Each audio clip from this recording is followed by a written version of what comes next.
नमस्कार। मैं हूं विनोद महला। आप देख रहे हैं दा मुद्दा। कोई भी ऐसा प्रदेश नहीं है जहां पर कांग्रेस की गुटबाजी नहीं हो। और इसका कारण यह भी माना जाता है कि लंबे समय तक कांग्रेस की सत्ता रही है।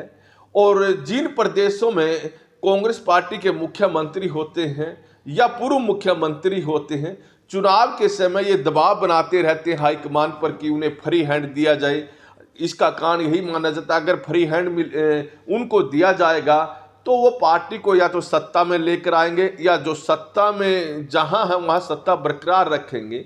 और इसी दबाव के चलते कांग्रेस हाईकमान भी इन्हें फ्री हैंड दे देते हैं। अब तीनों राज्यों की बात किया जाए, राजस्थान में अशोक गहलोत को फ्री हैंड दिया, जबकि सचिन पायलट बराबर में चल रहे थे। गुटबाजी आप सब लोगों को पता है कि पिछले 4 साढ़े 4 सालों के बीच में इन दोनों के बीच में कितनी सियासी जंग रही। और दूसरा, अगर हम छत्तीसगढ़ की बात करें, छत्तीसगढ़ में भूपेश बघेल मुख्यमंत्री रहे और सी देव जो डिप्टी सीएम था। हालांकि जो फार्मूला हुआ था 5 साल पहले यही था कि भूपेश बघेल उस समय पार्टी के प्रदेश अध्यक्ष हुआ करते थे, उनके नेतृत्व में पार्टी सत्ता में आई। तो हाईकमान ने ये फार्मूला बनाया था उस समय भी कि 2.5 साल भूपेश बघेल सीएम रहेंगे और 2.5 साल सी देव रहेंगे। लेकिन ऐसा जो फार्मूला बनाया था उसको अमली जामा नहीं पहनाया गया। हालांकि सी देव लास्ट के समय में उप मुख्यमंत्री जरूर बना दिए थे। अगर हम बात करें मध्य प्रदेश में भी कांग्रेस गुटबाजी है। बेशक सिंधिया परिवार आज कांग्रेस में नहीं हो, लेकिन कमलनाथ जो पूर्व मुख्यमंत्री और पूर्व मुख्यमंत्री दिग्विजय सिंह के बीच में भी अंदर खाते काफी गुटबाजी है। खैर, इन तीनों नेताओं ने अपनी पार्टी पर दबाव बनाया। देखिए, अगर कांग्रेस को सत्ता में लाना है, इन तीनों राज्यों में चुनाव जीतना है, तो फ्री हैंड उन्हें मिलना चाहिए। यही मांग भूपेश बघेल की थी, अशोक गहलोत की थी और कमलनाथ की। और कांग्रेस हाईकमान ने दबाव के चलते इन तीनों को फ्री हैंड दिया। और तीनों को फ्री हैंड देने के बाद भी कांग्रेस पार्टी बुरी तरह से हारी है। अब इन जो चुनाव के नतीजों पर क्या असर पड़ेगा? क्या कांग्रेस हाईकमान इस फार्मूले को जो फ्री हैंड देने का दूसरे राज्यों में भी अपनाएगी? हरियाणा में चुनाव है। हरियाणा की तस्वीर भी ऐसी है क्योंकि यहाँ गुटबाजी बहुत ज्यादा है। यहाँ पूर्व मुख्यमंत्री भूपेंद्र सिंह हुड्डा फ्री हैंड चाहते हैं और उन्होंने अपनी मर्जी से पार्टी का प्रदेश अध्यक्ष उदयभान बनाए। हालांकि उनका कद इतना बड़ा नहीं था कि इतना बड़ा होदा उन्हें दिया जाए, लेकिन उन्होंने पार्टी हाईकमान पर दबाव बनाया, उदयभान को अध्यक्ष बनाया। और अगर दूसरे खेमे की बात करें, SRK बना है कुमारी शैलजा, रणदीप सिंह सुरजेवाला और किरण चौधरी। ये तीनों बड़े नेता हरियाणा की राजनीति में इनका प्रभाव बड़ा अच्छा खासा रहता है और ये चाहते हैं कि उन्हें भी बराबर का हक मिले।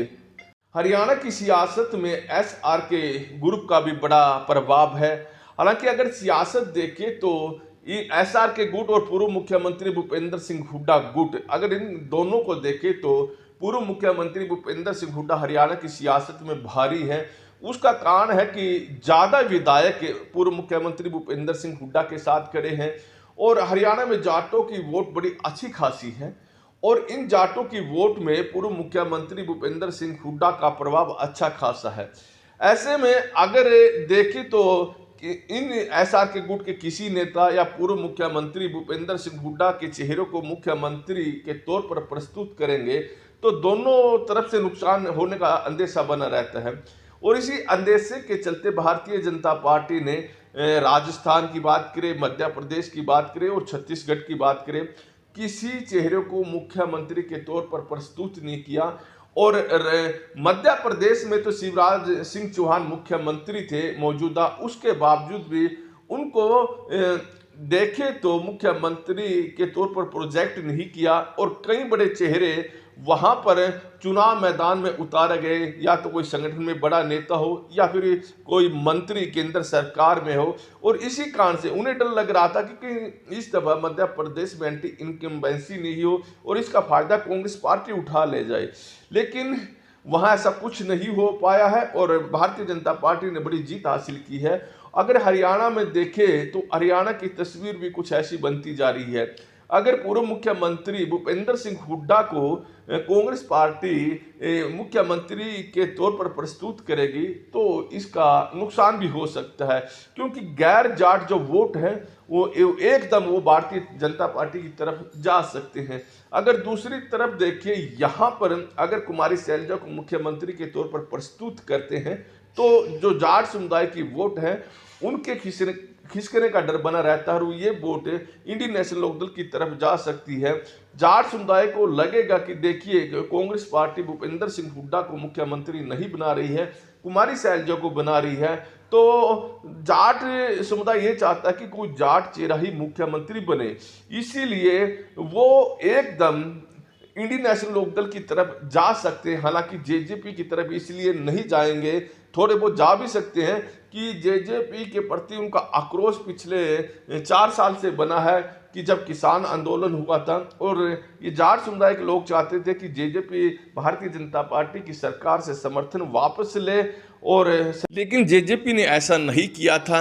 ऐसे में देखिए तो कुल मिलाकर तस्वीर यही बनती है कि कांग्रेस पार्टी हरियाणा में जब भी विधानसभा के चुनाव होंगे तो किसी भी एक नेता को फ्री हैंड नहीं देगी। ऐसा हो सकता है क्योंकि जिस तरह से 3 राज्यों के चुनाव में कांग्रेस पार्टी ने फ्री हैंड देकर नुकसान उठाया है, आने वाले समय में किसी भी राज्य में किसी नेता को फ्री हैंड नहीं दिए।